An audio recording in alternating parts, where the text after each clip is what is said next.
सवितुर्वरेण्यं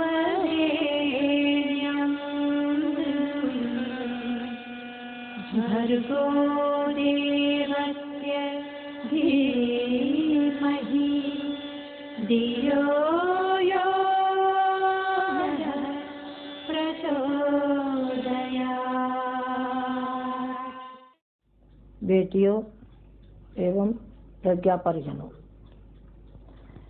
भगवत भक्ति जीवन में जो आ जाती है तो वो भक्ति एकांगी नहीं होती, वो सर्वांग पूर्ण होती है। सर्वांग पूर्ण का मतलब है कि वो अपने तक सीमित न होकर के और वो सारे विश्व में, सारे समाज में और सारे राष्ट्र में वो भक्ति फैल जाती है। और जो अपने तक सीमित होती है उसको कहते हैं संकीर्णता। वो अपने ही तक, वो अपनी ही मुक्ति और अपना ही स्वर्ग चाहते रहते हैं। मान लीजिए उस भक्ति से, एकांगी भक्ति से और किसी व्यक्ति को स्वर्ग मिल भी जाए तो आखिर उससे बनेगा क्या? तो उस भक्ति का लाभ सारे समाज को नहीं मिल पाया, कुटुंब को नहीं मिल पाया, राष्ट्र को नहीं मिल पाया और विश्व को नहीं मिल पाया। तो एकांगी मुक्ति मिल भी जाए तो आप उसका क्या करिएगा? रामकृष्ण परमहंस के पास एक अंग्रेज पादरी गया और एक अंग्रेज पादरी ने कहा, वो खिल्ली उड़ा रहा था उनकी भक्ति की। उन्होंने कहा कि हमने सुना है कि भगवान आपके समीप रहता है और काली माँ आपके साथ साथ रहती हैं, तो क्या आप हमें दिखाएंगे क्या? उन्होंने कहा कि हाँ, मैं दिखा सकता हूँ। मेरी काली माँ हर समय मेरे साथ रहती है और वो परम ब्रह्म मेरे हर समय, मेरे रोम रोम में वो समाया रहता है। और उस पादरी को लेकर के और एक कोढ़ी की कुटिया में पहुंचे और कोढ़ी की कुटिया में जाकर के और उस कोढ़ी को उन्होंने रुई के फाये से पहले उसको पोंछा, धोया और उसकी मलम पट्टी लगाई किस आस्था के साथ, जैसे कि मान लीजिए साक्षात भगवान कोढ़ी के रूप में हो और वो भक्त के रूप में उसकी मलम पट्टी लगा रहे थे। तो वो नतमस्तक हो गया अंग्रेज और उसने कहा कि बस भगवान, बस पा लिया भगवान को, मैंने देख लिया, अब आपके कहने की आवश्यकता नहीं है, मैंने तो साक्षात आपको ही भगवान के रूप में देख लिया।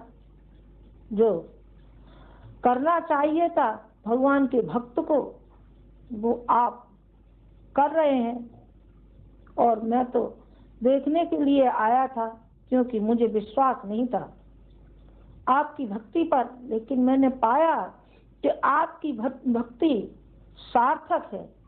भक्ति तभी सार्थक होती है जब उसका परिणाम दूरगामी हो अथवा हमारे समाज को और विश्व को उसका लाभ मिले।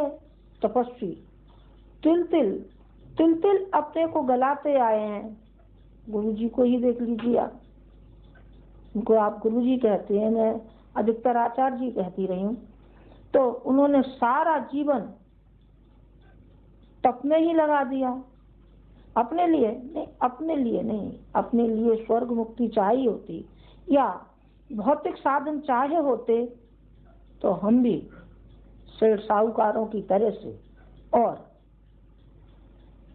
राजनीतिक क्षेत्र में गए होते तो कोई बड़े नेता हुए होते, लेकिन नहीं, हम तो उस भगवान के नेता हैं, हम तो उस भगवान के बेटे हैं जिसने जन्म दिया है और आशा की है कि ये आगे चल करके विश्व मानव को राहत पहुंचाएंगे जो पीड़ा और पतन से करहा रहा है।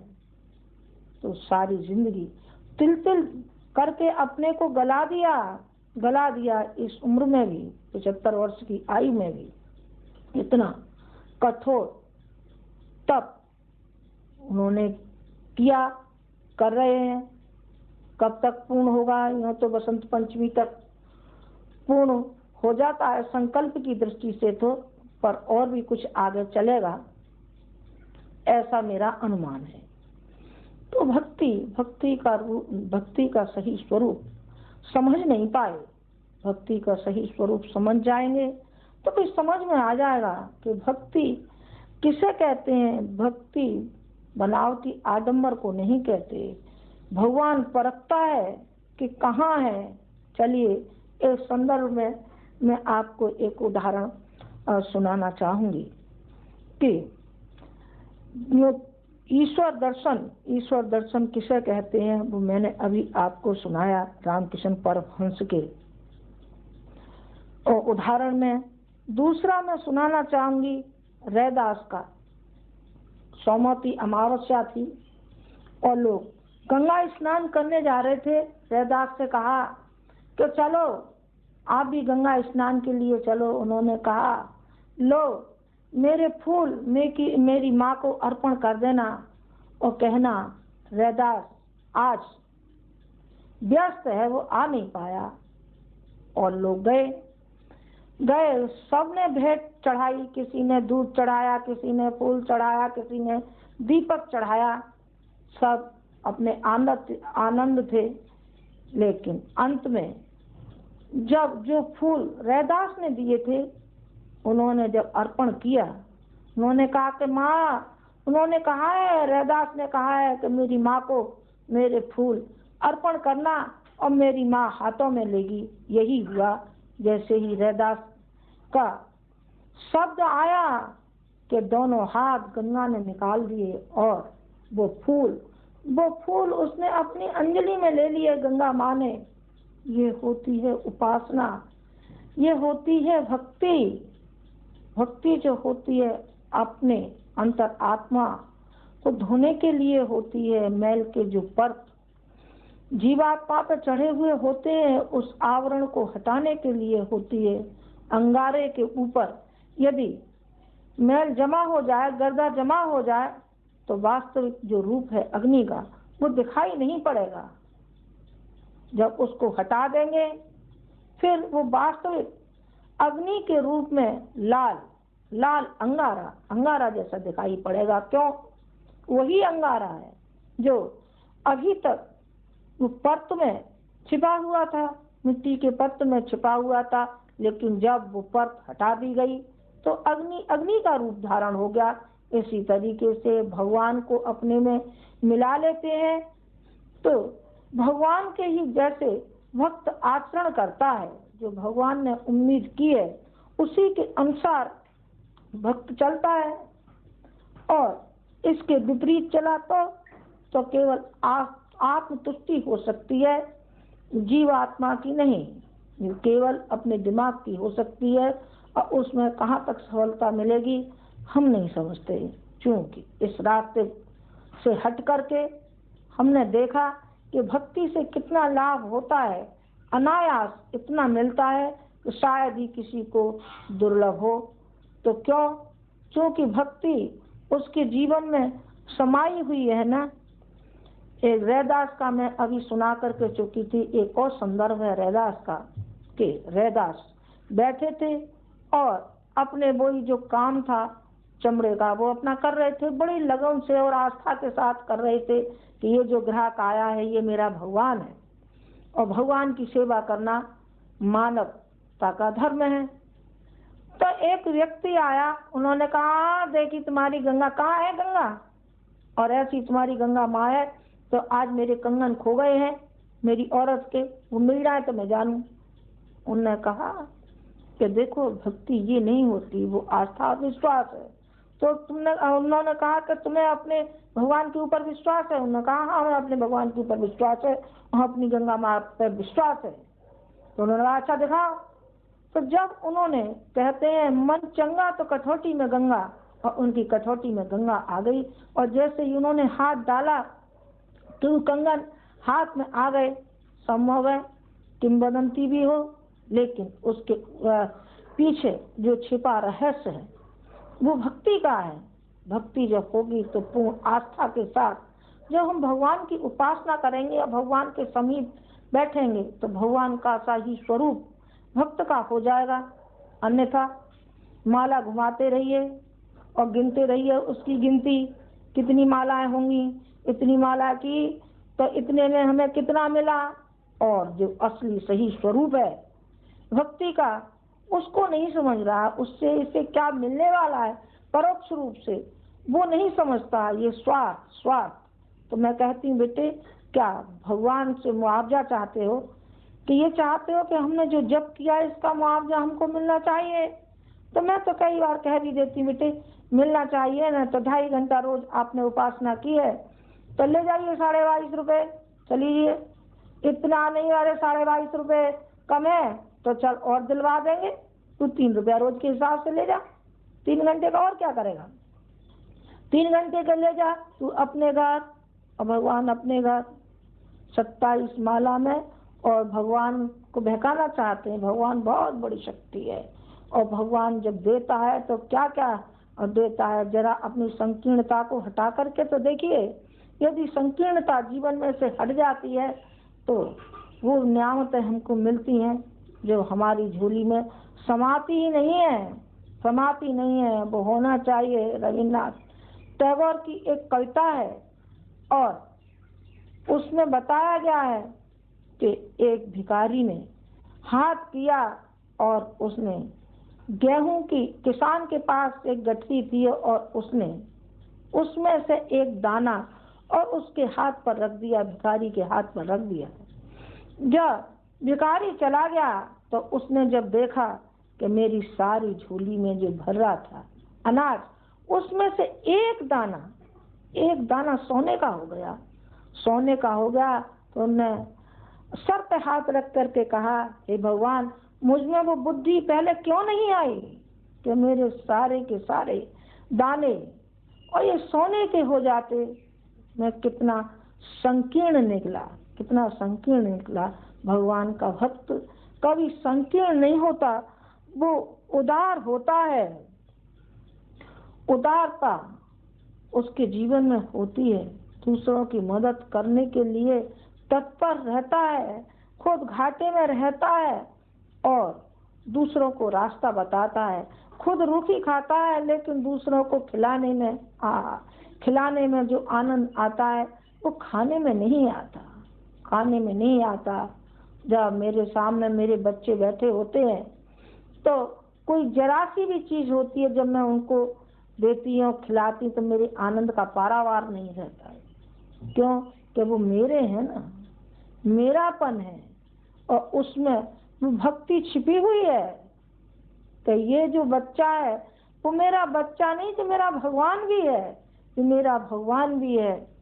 तो इस तरीके से अपने जीवन में भगवान को स्थान देना चाहिए। भगवान को हम स्थान नहीं देते, वो अपना ही स्थान रह जाता है। अपना स्थान किस तरीके से रह जाता है वो मैं आपको अभी उदाहरण सुनाती हूँ। शंकर और पार्वती एक बार गंगा स्नान करने जा रहे थे, गंगा स्नान के लिए सोमवती अमावस्या थी, तो उधर से गुजरे। पार्वती बोली कि महाराज ये बताओ कि ये जो भीड़ है ये काय के लिए जा रही है?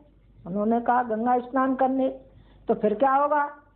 जो गंगा स्नान करने जाता है पार्वती, वो स्वर्ग में जाता है, स्वर्ग में जाता है। आप ये मजाक मत करिए। कैसी मजाक?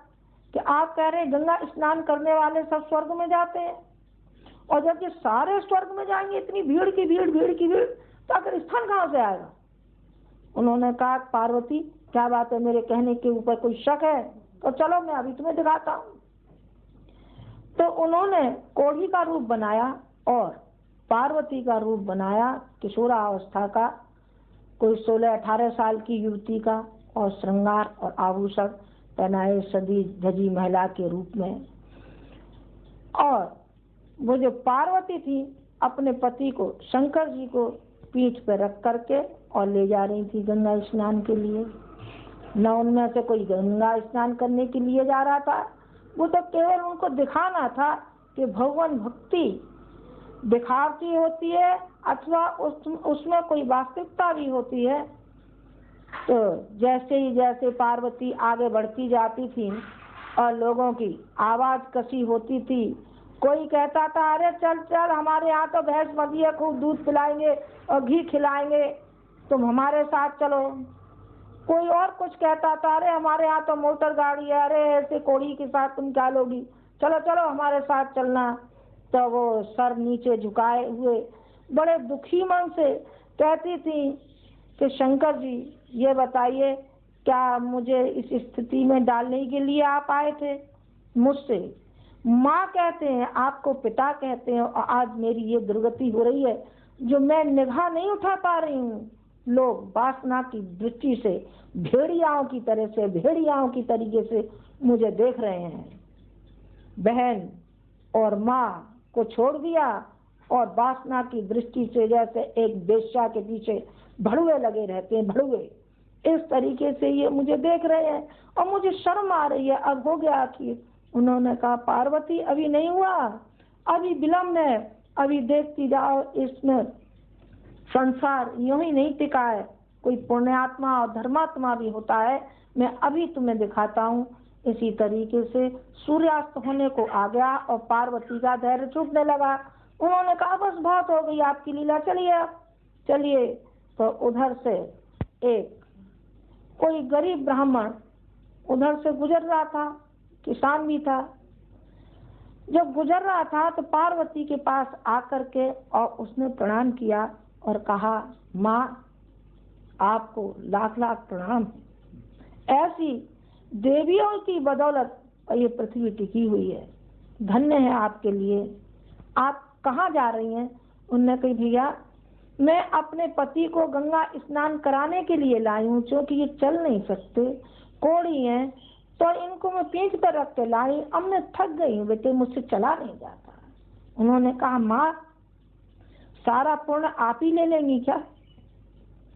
जरा सेवा का लाभ हमें भी लेने दो। और वो व्यक्ति आगे बढ़ा और उसने उनको जो मवाद निकल रहा था, पीप चुचा रहा था, मक्खियां भिनक रही थी, और शंकर जी को पीठ पे रख करके वो आगे बढ़ने लगा और पीछे पीछे पार्वती जा रही थी। शंकर जी ने कहा पार्वती ये जाएगा स्वर्ग में, ये जाएगा स्वर्ग में, असली जो भक्त है वो ये है, इसमें भक्ति परिपूर्ण तरीके से समाई हुई है, इसके अंदर सेवा और उदारता सारी की सारी जो शक्तियां इसके अंदर विद्यमान है। कौन स्वर्ग को कौन जाएगा? स्वर्ग को ये जाएगा। और ये जो भीड़ थी महाराज तुम कह रहे थे जो गंगा स्नान वाले ये जाएंगे, उन्होंने कहा ये नहीं जाएंगे, ये तो सब कहाँ जाएंगे, ये तो नरक में जाएंगे, क्योंकि जैसी इनकी विचारधारा है, वो जिसमें पले हैं, जिसमें रहे हैं, जो इनके संस्कार बन चुके हैं वो इसी में रहेंगे। और जहाँ कहीं स्वर्ग में भी ले जाएंगे तो स्वर्ग की जितनी भी है ब्रह्मा और विष्णु महेश की जो पत्नियां हैं जैसे कीचड़ में यहाँ फंसे हैं, माँ भी गंदगी फैलाएंगे। माँ भी जे उस वासना की दृष्टि से उन देवियों को देखेंगे जिनके अंदर शक्ति समाई हुई है, दुनिया को शक्ति देती है, रास्ता बताती है, उनके प्रति भी ये गंदे ही विचार रखेंगे। पार्वती इसलिए ये नहीं जाएंगी, ये जाएगा खलीफा उमर खड़े थे और आकाश मार्ग से एक फरिश्ता निकल रहा था। तो उन्होंने कहा कि आपके हाथ में ये क्या लगा है? उन्होंने कहा कि ये वो पुस्तक लगी है मेरे हाथ में, वो डायरी है। कौन सी डायरी? जिन्होंने कि भगवान की भक्ति की हो। उन्होंने कहा उन्हें भगवान की भक्ति की हो तो आप जरा पन्ना पलट के देखना कि इसमें कहीं मेरा नाम है क्या। उसमें कहीं भी खलीफा का नाम नहीं था। तो बहुत दुखी हुए कि मैंने सारा जीवन मैंने सेवा में लगा दिया और सारा जीवन मैंने भक्ति में ही लगा दिया, भगवान की भक्ति के अलावा मैंने जिंदगी भर कुछ नहीं किया। और आज जब मैंने देखा भगवान की उस डायरी में तो मेरा नाम ही नहीं है। सारी रात निकल गई, दिन निकल गया, इस तरीके से कई दिन निकल गए। एक बार फिर वो फरिश्ता दूसरी पुस्तक को लेकर के आया, दूसरी पुस्तक को लेके आया तो खलीफा ने फिर यही शब्द दोहराए। उन्होंने कहा कि आज ये बताइए आज कौन सी पुस्तक लेके आए हैं। उन्होंने कहा इस पुस्तक में उनका नाम है जिनको कि भगवान स्मरण करते रहते हैं। उन्होंने कहा कि भगवान स्मरण करते हैं, हम तो समझते थे कि भगवान को भक्त स्मरण करता है, भगवान नहीं, भगवान भी करता है, भगवान करता है। तो उन्होंने कहा कि देखिए कहीं मेरा नाम भी हो सकता है क्या। उन्होंने कहा, खलीफा ने भी ये बात फिर दोहराई। उन्होंने कहा कि मेरा कहाँ हो सकता है, जब भगवान की भक्ति में नहीं हुआ तो भगवान मेरी भक्ति करे, ऐसे कैसे हो सकता है। जब उन्होंने किताब खोली तो पहला नंबर खलीफा का आया। कैसे आया। उन्होंने कहा खलीफा तेरे लिए अल्लाह ने तेरे लिए भक्ति की है और तेरा स्मरण किया है। क्यों कि तू बड़ा है, तेने सारा जीवन लोक कल्याण के लिए जिया है, समाज के लिए जिया है, तेने अपने को भुला दिया, अपने को समा दिया उस विश्व कल्याण में, उस मानव जाति में। तो भगवान तेरा स्मरण कर रहा है, ये होती है भगवान की भक्ति। लेकिन हम भगवान की भक्ति को भूल चुके। भगवान की भक्ति को याद रखा है तो हमने भौतिकता पाने के लिए, सिर्फ वरदान पाने के लिए, और किसी के लिए पाया है क्या। नहीं, और किसी के लिए नहीं पाया। और उसके समाज के लिए, राष्ट्र के लिए यदि हमने भक्ति को पाया होता तो जहाँ 56 लाख कहते हैं, 56 लाख संतों, अब तो उनकी संख्या और भी ज्यादा बढ़नी चाहिए। फिर भक्ति इनके जीवन में आई होती तो हमारी निरक्षरता रही होती क्या। सुधार, जहाँ डकैती, अपराध, भ्रष्टाचार, अनेक न मालूम कितने कितने अपराध हमारे समाज में फैले हुए, ये अपराध कहीं रुकते क्या। अपराध एक तरफ हो जाते और वो अपराधी कहीं दिखाई नहीं पड़ते। उनका सुधार हो गया होता अंगुलीमाल डाकू की तरह से।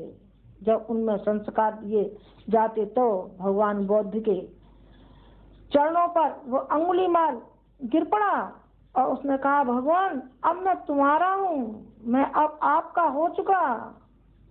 कि तू डकैत है, हाँ मैं डकैत जरूर हूँ, लेकिन आपकी जो छाया, संत की जो छाया पड़ी और भगवान की जो छाया मेरे ऊपर पड़ी, अब मैं बदल गया, अब मैं डाकू नहीं हूँ।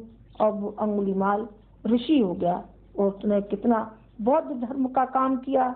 ये भगवान की भक्ति का सही स्वरूप है, वो हमने अपने जिंदगी से भुला दिया। न मालूम क्या क्या सल्लम गल्लम, इस देवी के पास गए, उस देवता के पास गए, कहीं मनसा देवी गए, कहीं चंडी देवी गए, कहीं संतोषी माता पे गए, और कहीं हनुमान जी पे गए, कहीं राम पे गए, कहीं कृष्ण गए, और कहाँ जगह कहीं नहीं। एक साधे सब सधे और सब साधे सब जाए, सब साधे सब जाए, डाल डाल और पात पात पे हम घूमते रहे। लेकिन भगवान को हमने प्यार ही नहीं किया। कि सही स्वरूप ईसा ने समझा था। ईसा से कहा कि भगवान कहाँ है। उन्होंने एक बच्चे को उठा करके गोदी में और दिखाया कि ये है भगवान। तो इसमें भगवान, कि हाँ इसमें भगवान है। क्यों भगवान है? कि इसके अंदर न कोई विकृति है, न कोई छल है, न कपट है। जितनी विकृतियां आती हैं बड़े होकर के आती हैं, ईर्षा, डाह, जो भी कुछ पनपते हैं वो बड़े उसमें पनपते हैं। इसलिए उन्होंने कहा, ईसा ने कहा कि ये है वो भगवान बुद्ध ने कहा है कि हम क्या करेंगे स्वर्ग में जाकर के। जब तक एक भी प्राणी हमारा नरक में रहेगा तब तक हमको आवश्यकता नहीं है कि हम स्वर्ग में जाएं। हमारे लिए जो नरक है यही हमारे लिए स्वर्ग है। जहाँ हम रहेंगे वहीं हम स्वर्ग बना लेंगे। ये भगवान की भक्ति का सही मूल्यांकन है। यही भगवान की भक्ति का स्वरूप है। हम इस स्वरूप को समझ लें तो हम सच्चे भक्तों में आ जाएं और उन भक्तों में आ जाएं। तो मूसा ने कहा था जन्नत में, उन्होंने कहा कि ये बताइए स्वर्ग में ये खाली फ्लैट क्यों पड़े हैं। उन्होंने कहा कि इसमें भक्त आएंगे। भक्त कौन से भक्त आएंगे? फिर खाली क्यों पड़ा है? भक्ति की कोई कमी है क्या? लोग सारे सारे दिन माला सटकते रहते हैं, क्या इनको मुक्ति नहीं मिलेगी? उन्होंने कहा कि उनको नहीं मिलेगी। जिनको हम लाना चाहते हैं, जिनके लिए हमने फ्लैट खाली छोड़े हैं, उसमें वो आना नहीं चाहते। जो वास्तविक भक्त हैं वो कहते हैं कि यदि हम भक्त हैं तो हमारी भक्ति का लाभ सारे समाज को मिलना चाहिए, सारे राष्ट्र को मिलना चाहिए और सारे विश्व को मिलना चाहिए। हम स्वर्ग में क्यों रहेंगे? हमको स्वर्ग की आवश्यकता नहीं है। हमारा स्वर्ग तो यही स्वर्ग है। भगवान ने हमको भेजा है तो मानवता की सेवा के लिए भेजा है। उसकी सेवा करेंगे, उसको मार्गदर्शन देंगे। यदि भगवान ने इतनी प्रेरणा और इतनी विचारणा हमारे अंदर में दी है, इतनी संवेदना दी है कि भगवान ये कहता है कि ये स्वर्ग में आए तो मुबारक है वो स्वर्ग उन्हीं के लिए। हम तो स्वर्ग अपने को इसी नरक में स्वर्ग बना लेंगे ताकि सारे संसार में जो कुविचार फैला हुआ है उसको सद्विचार देंगे। जहाँ अशांति फैली हुई है वहाँ हम शांति देंगे। तो भगवान की भक्ति का सही जो स्वरूप है वो आज की इस बात में मैंने दर्शाया है कि भक्ति का सही स्वरूप समझना चाहिए। और जैसी की भक्ति ऋषियों ने की है, आचार्य जी ने की है और जिसके पद चिन्हों पर हम और आप चल रहे हैं उसका अनुकरण करें तो मैं समझती हूँ कि सच्ची भगवान की भक्ति के भक्त कहलाने योग्य हो जाएंगे। आज की बात समाप्त। ओम शांति।